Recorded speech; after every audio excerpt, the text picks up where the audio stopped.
आज आहे मार्गशीर्ष महिन्यातील चौथा गुरुवार म्हणजेच उद्यापनाचा लास्टचा दिवस. तर आज गुरुवारी मी नेहमीप्रमाणे घरातली स्वच्छता वगैरे करून घेते. सकाळी मागच्या वेळेस मी त्या हॉलमधली स्वच्छता करून घेतली होती. यावेळी मी किचनमधले सगळे क्लिनिंग करून घेतली.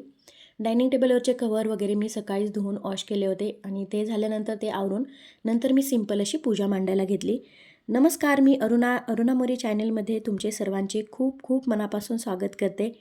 आजचा व्लॉग खूप खास असणार आहे आणि पूजेचा असणार आहे. आज मार्गशीर्ष गुरुवारचा चौथा दिवस आहे. आज मी खूप साध्या पद्धतीने गुरुवारची पूजा करते. तर हा व्लॉग तुम्ही लास्टपर्यंत नक्की बघा आणि पूजेमध्ये माझ्या तुम्ही देखील आनंदाने सहभागी व्हाल. तर मी घरातली देवपूजा आधी करून घेत असते आणि नंतर गुरुवारची पूजेची मांडणी वगैरे करून घेते. तब्येत थोडीशी ठीक नाही आहे, त्यामुळे माझा आवाज थोडासा डाऊन येतो आहे, तर कृपया समजून घेऊ शकता. तर नेहमीप्रमाणे इथे मी चौरंगावरती लाल कापड अंथरले आहे. त्याच्यावरती तांदळाची रास घालून घेतली आहे. गोल अशीच मी करून घेतली आहे. ज्या त्या पद्धतीनुसार जिथे तिथे ना स्वस्तिक काढतात किंवा गोलही करतात. तर इथे मी तांब्या ठेवून घेतला. तांब्यामध्ये मी ₹1 नाणे, हळदी कुंकू वगैरे टाकले आणि एक सुपारी टाकली आणि त्याची देखील पूजा करून घेतली. त्याच्यावरती नारळ ठेवला. आता माझ्याकडे खाण्याची विड्याची पाने नाहीत. शेजारच्या काकूंच्या मुलाला सांगितलं होतं, पण तो अजून काही आला नाही. ठीक आहे, पूजा करत करत आला तर मी वाट बघत होते. नेहमीप्रमाणेच आज घरामध्ये कार्यक्रम असल्यामुळे बाहेर सगळे गेलेले आहेत. नारळाच्या अगदी पुढे मी देवीची पूजा केली. 2-2 विड्याची पाने ठेवून त्यावरती 5 प्रकारचे वस्तू मी अर्पण करत असते. त्यामध्ये खारीक, खोबरे, सुपारी, फुले अर्पण करून यांची मी पूजा करत असते. तर तुम्ही पूजा कशी केली मला कमेंटमध्ये नक्की सांगा. साधीच पण श्रद्धेने पूजा केली आणि मला नेहमीच असं वाटतं की पूजा किती मोठी आहे, यापेक्षा ती किती श्रद्धेने केली आहे हे महत्त्वाचे असते. साधी असो किंवा थाटाची, श्रद्धा असेल तर पूजेला खरी पूर्णता मिळते. माझी ही साधी पूजा देवी मातेपर्यंत पोहोचो एवढीच मनापासून मी प्रार्थना करते. तस इथे विडे वगैरे माझे ठेवून झालेले आहेत. पाठीमागे मी देवीचा फोटो ठेवला. तर जेवढे माझ्याकडे सामान अवेलेबल असते तेवढेच वस्तू वापरून मी पूजा इथे करत आहे. आज घरातले सर्वजण बाहेर गेलेत असल्यामुळे मी शांतपणे पूजा करत होते. हा व्लॉग फक्त तुम्हाला पूजा दाखवण्यासाठी नाही, तर श्रद्धा, साधेपणा आणि भक्तिभाव यांचा अनुभव शेअर करण्यासाठी आहे. या व्हिडिओत पूजा मी म्हणजे ठेवली आहे. पूजा करताना मनाची शांती कशी मिळते, प्रसादाची तयारी, कथा वाचन, आजचा उपहार आणि त्यांचा गोड असा अनुभव मी तुमच्यासोबत शेअर करत आहे. देवाच्या कृपेने तुमच्या जीवनातही खूप सुख, शांती आणि समृद्धी नांदो हीच ईश्वरचरणीय प्रार्थना. इथे मी विड्याची 5 पाने ठेवून त्यावरती 5 प्रकारचे वस्तू अर्पण करत असते. त्यामध्ये खारीक, खोबरे, सुपारी, फुले किंवा वेलदोडे हे ठेवून मी पूजा करत असते. साधी पण खूप अशी मन लावून मी पूजा करते. नारळाच्या साईडलाच मी गणपती बाप्पांची पूजा केली आणि त्याला देखील पानाचा विडा ठेवला. दिव्याची पूजा केली, दिवा वगैरे लावून घेतला, धूप लावली आणि आता इथे ऑलमोस्ट माझी सगळी पूजा करून झालेली आहे. देवीची ओटी मी भरून घेते. ओटी भरण्यासाठी इथे मी खोबऱ्याचा मोठा असा तुकडा घेतलेला आहे आणि त्याच्यावरती ना तांदूळ घातलेले आहेत आणि फूल हे मी देवीला अर्पण करून घेते. तर इथे पानांच्या विड्यावरती देखील मी फुले ठेवली. खूप शांत मनाने आज माझी पूजा चालू होती. नारळावरती मी फूल ठेवले आणि नारळ म्हणजेच आपली देवी आहे. पलीकडच्या देवांना देखील मी फूल वाहिले. तर तुम्ही गुरुवारची पूजा कशी केली कमेंटमध्ये नक्की सांगा आणि व्हिडिओ तुम्हाला आवडत असेल ना तर लास्टपर्यंत नक्की बघा. इथे सगळीकडे फुले शिल्लक आहेत, ती देखील मी सगळीकडे ठेवून घेतली. इथे पूजा वगैरे मांडून झाली आहे. आता मी छोटीशी अशी रांगोळी काढून घेते. मला खूप मोठ्या रांगोळी वगैरे काही काढता येत नाहीत. छोटीशी अशी मी रांगोळी इथे काढून घेणार आहे. तर पपई हेच फळ मी देवाला ठेवले आणि सिंपल असं विठ्ठल रुक्मिणीचा जो छाप असतो ना तो मी तिकडे काढून घेते.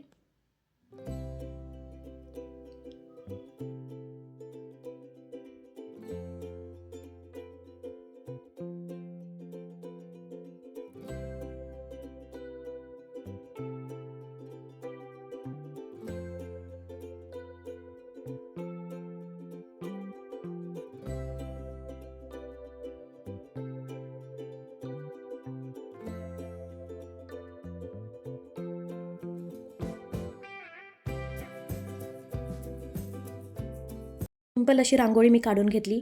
आता मला इथे पाने वगैरे पण आणून दिलेली आहेत. विड्यांची 5 पाने मी ठेवते तांब्यामध्ये. कुठे कुठे 5 पानांच्या डहाळी पण ठेवतात. इथे मी खाण्याची विड्यांची 5 पाने ठेवली आहेत आणि त्यामध्ये नारळ ठेवला आणि नारळाची पूजा देखील मी करून घेतली. त्याच्यावरती सिंपल असं छोटंसं फूल ठेवले.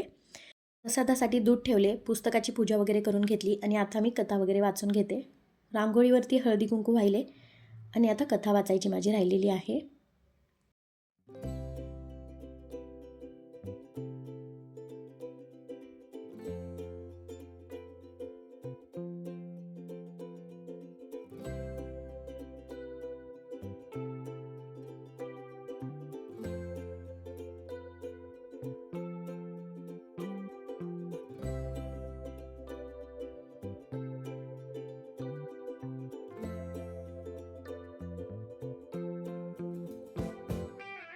श्री महालक्ष्मी देवीची कहाणी मन लावून ऐकावी, ध्यानात ठेवावी. श्री लक्ष्मी देवीची कहाणी.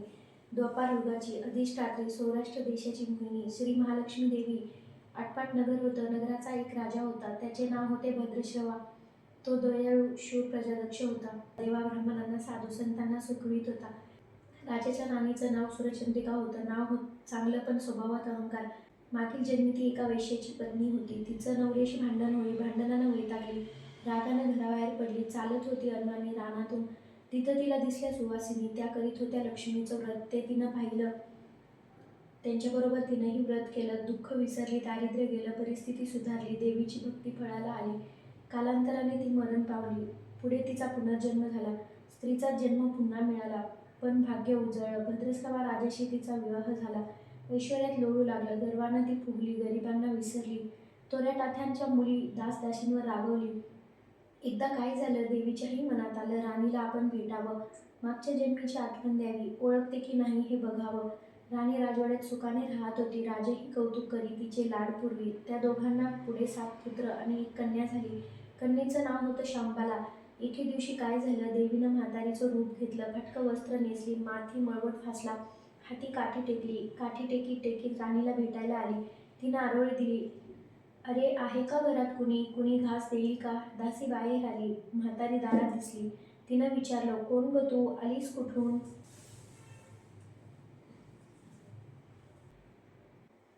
कोण ग तू? आलीस कुठून? काय काम काढलं आहेस? तुझं नाव काय?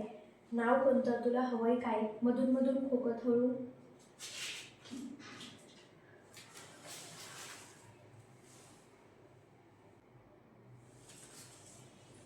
आवाजात म्हातारी सांगू लागली, माझं नाव कमला. द्वारकेहून आले ग. राणीला भेटायचे. कुठं आहे ग राणी? दासी म्हणाली, राणीसाहेब महालात आहेत. सख्यांशी गप्पा मारताहेत. त्यांना सांगितलं तर माझ्यावर रागवतील. तुला ग त्या कशा भेटणार? काय तुझा हा अवतार? तुला पाहून माझ्यावर ओरडतील, उमदून बोलतील. त्यांच्या सख्याही तुला हसतील. तू जरा आडोशाला बैस. मैत्रिणी गेल्या म्हणजे सांगते त्यांना. म्हातारी रागवली, मनोमन संतापली. तुझी राणी पैशाला भाळे. माझ्यामुळेच ना. मीच तिला व्रत सांगितलं देवीचं. तिनं ते केलं. आता राणी पदावर बसली. देवीला आठवणही राहिली नाही. गर्व झाले संपत्तीच्या. पैशाची धुंदी आली. गोरगरिबांची पर्वा नाही. थोरा मोठ्यांच्या मुली त्या झाल्या मैत्रिणी. म्हातारी गरीब आणि भिकारी. तिला कोण विचारतंय? पण याचं फळ तिला भोगावंच लागेल. तेव्हाच तिचे डोळे उघडतील. जाते मी. दासी घाबरली. तिनं म्हातारीला पाणी दिलं. हात जोडून म्हणाली, ते व्रत मला सांगाल, मी ते नेमानं करीन. उठणार नाही, मारणार नाही, घेतला वसा टाकणार नाही, दिलेला शब्द मोडणार नाही. त्या दासीला व्रताचा वसा सांगितला. म्हातारी उठली. काठी टेकीत निघाली. तोच माडीवरून राणीची कन्या शांबाला धावत आली. ती कळवळून म्हणाली, आजी रागावू नका. चुकली माझी आई. तिच्या वतीनं मी क्षमा मागते. कृपा करा. दिलेला शाप मागे घ्या. पाया पडते तुमच्या. म्हातारीला मुलीची दया आली. म्हातारीनं क्षणभर मुलीकडे पाहिलं आणि तिला लक्ष्मी व्रताचा वसा सांगितला. मुलीचा निरोप घेऊन म्हातारी निघणार तोच राणी माडीवरून आली. दाराशी येते तर म्हातारी दिसली. राणी ओरडली, ए थेरडे, कशाला ग आलीस? जा इथून. उठ म्हणते ना. जातेस की नाही? दुसरी घरं नाही दिसली तुला? म्हातारीने संतापाने घराघरा डोळे फिरविले. कपाळावर आट्या पसरल्या. ती तडक घराबाहेर पडली.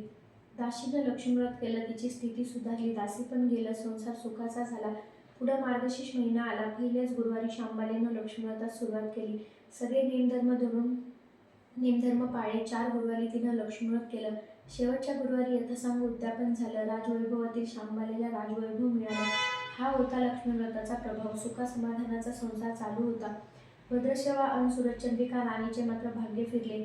शत्रूने राज्यावर चाल केली. भद्रश्रवाचं राज्य लुबाडलं. सूरजचंद्रिकेचं राणीपद गेलं. भद्रश्रवाला वाईट वाटलं. पूर्वीचे दिवस आठवले. रानावनात फिरून राजा-राणी कष्टाचे दिवस काढत होते. भद्रश्रवाला कन्येला भेटावंसं वाटलं. तो एकटाच निघाला. चालून चालून दमला. नदीकाठावर विश्रांतीसाठी थांबला. नदीकडे येताना राणीच्या दासीनं भद्रश्रवाला पाहिलं. घाईघाईनं ती राजवाड्यात गेली. राजाला सांगितलं. मालाधारानं माणसं पाठवली. आणायला रथ पाठवलं. सासऱ्यांना घरी आणलं. सन्मानानं नवी वस्त्र व कंठीहार दिला. शांबाला वडिलांची काळजी घेत होती. काही दिवसांनी राजाला वाटलं आता परत जावं. जावयाला तसं त्यानं सांगितलं. मुलीचा निरोप घेतला व जावयाने मोहरा भरलेला हंडा नौकराकडे देऊन राजासोबत पाठवलं. राजा राणी घरी परतले. चंद्रिकेला भेटला. हंडा पाहून ती आनंदानं खुलली. घाईनं ती झाकण काढलं. आत बघते तर काय मिठाचे तिला दिसले कोळसे. सूरजचंद्रिकेनं कपाळावर हात मारला. नशिबाला दोष दिला. नवऱ्याला सांगितलं ते ऐकून तोही चकित झाला. दुःख पाठलाग करीत होते. दारिद्र्य सरत नव्हते. चिंतेचे सावट पसरत होते. काळजीचा वणवा भडकतच होता. सूरजचंद्रिकेचा एक एक दिवस दुःखाचा जात होता. एके दिवशी तिला मुलीला भेटावं, डोळे भरून पाहावं वाटलं. सूरजचंद्रिका घरून निघाली. मुलीच्या सासरी पोहोचली. तो दिवस गुरुवारचा होता. नदीतीरावर जरा वेळ बसली. दमली होती. त्याच वेळी एक दासी नदीवर आली. तिनं राणीच्या आईला ओळखलं. घाईनं ती महालात गेली. राणीला निरोप दिला. तुमची आई आली. नदीकिनारी बसली. खूप दमलेली दिसली. तिला आणायला कोणीतरी पाठवा. शांबालीनं सारथ्यासोबत रथ नदीकडे पाठवला. आईला घेऊन यायला सांगितलं. आई रथात बसून महालात आली. आईला बघताच शांबालीनं आनंदानं मिठी मारली. या व्रतामुळे राजा-राणी सुखी झाले. दुःखाचे वादळ सरले. अशी साठा उत्तराची कहाणी. पाचा उत्तरी सुफळ संपूर्ण. सर्वांनी देवीला वंदन करावं. त्यांचं घर सदैव आनंदित राहावे अशी लक्ष्मी देवीला प्रार्थना. आरती श्री लक्ष्मी देवीची. ओवाळू आरती जय जय लक्ष्मी माता. प्रसन्न वंदने प्रसन्न होता रे तो भक्ता.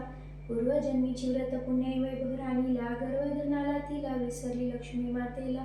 अपमानाने शाप दिला मग आली दरिद्रता. प्रसन्न वंदने प्रसन्न होता रे तो भक्ता.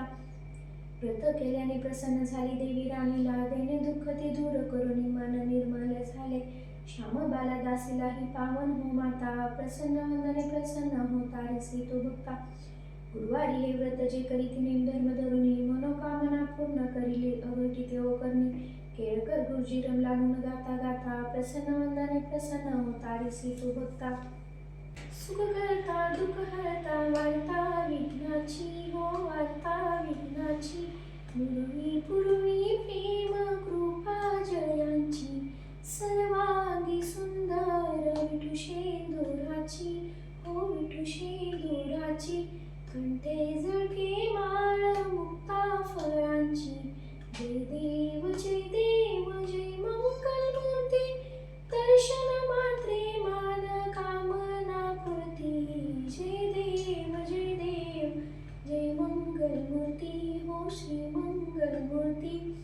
जय देव जय मंगलमूर्ती हो श्री मंगलमूर्ती. खाली लोटांगण वंदीन चरण. डोळ्याने पाहिन रूप तुझे.